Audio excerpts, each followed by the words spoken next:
Hyundai believes the market-leading Nissan Leaf has had its own way for far too long in the affordable part of the slowly growing full electric car segment.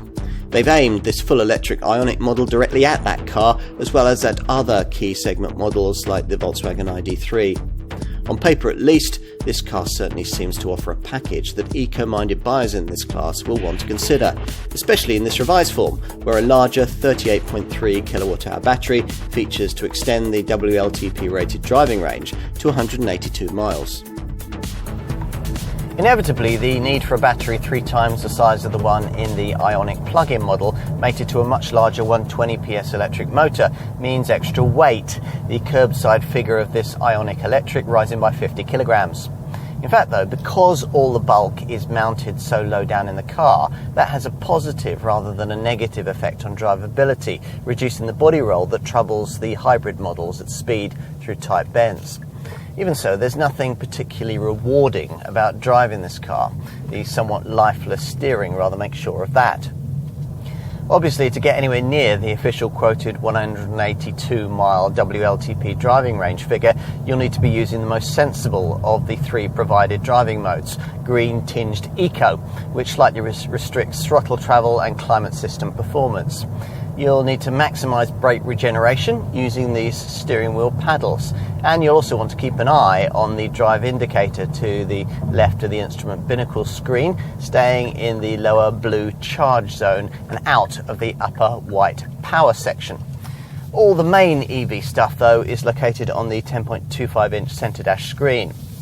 This right-hand screen tab brings up battery status, driving range and the nearest EV charging station. As part of the upgrades made to this model in mid-2019, there was a switch from a 6.6 kilowatt onboard charger to a 7.2 kilowatt system, increasing the amount of charge the car can take in any given period.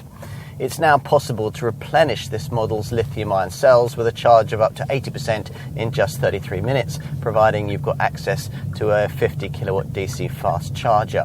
If you haven't, then a home wall box will recharge an electric IONIQ model completely in 4 hours and 25 minutes. Or if you're somewhere with only a normal 3-pin plug, then an overnight 12-hour charge should be sufficient to top the car up completely. This Hyundai challenges the eco-motoring status quo in lots of ways, and exterior design is another of them. On this battery-powered full electric variant, a front grille isn't of course needed, not for cooling anyway. Would argue that it is required for stylistic reasons, the battery-powered version being saddled with a rather ugly blanking panel that can be ordered in a choice of grey shades or in polar white. Time to take a look inside. How futuristic has Hyundai dared to be here?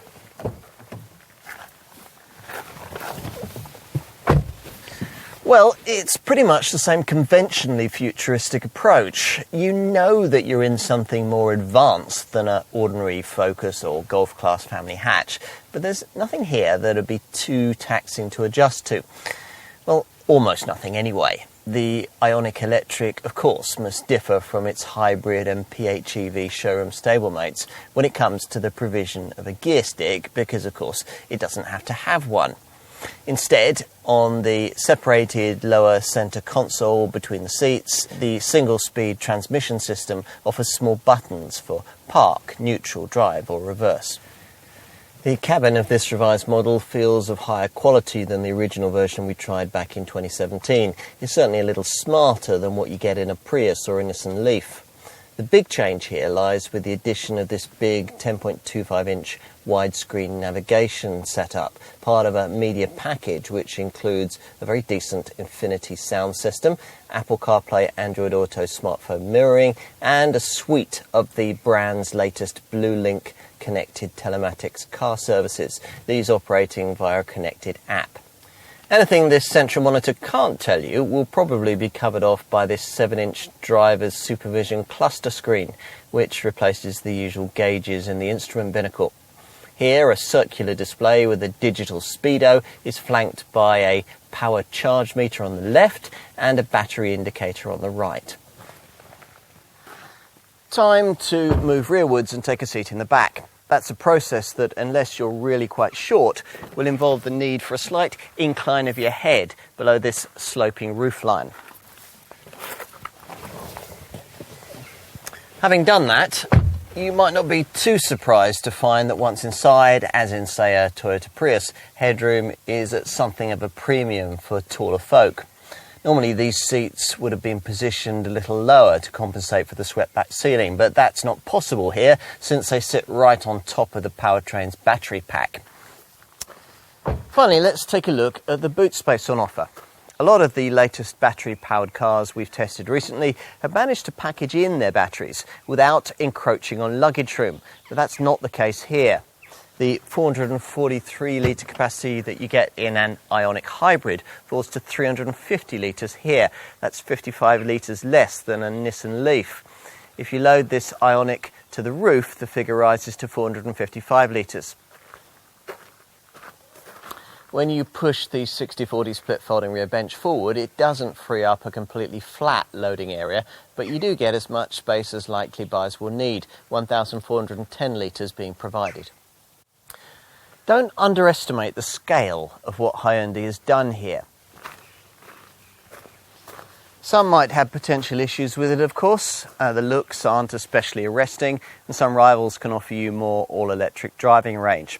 Still, if you can accept that, get on with the styling and adjust to the frugally focused manner this car will encourage you to drive in, then we think you'll probably like mostly everything else about it. Less than half a century ago, European car makers helped establish Hyundai. Now this brand is showing quite a few of them the future of motoring.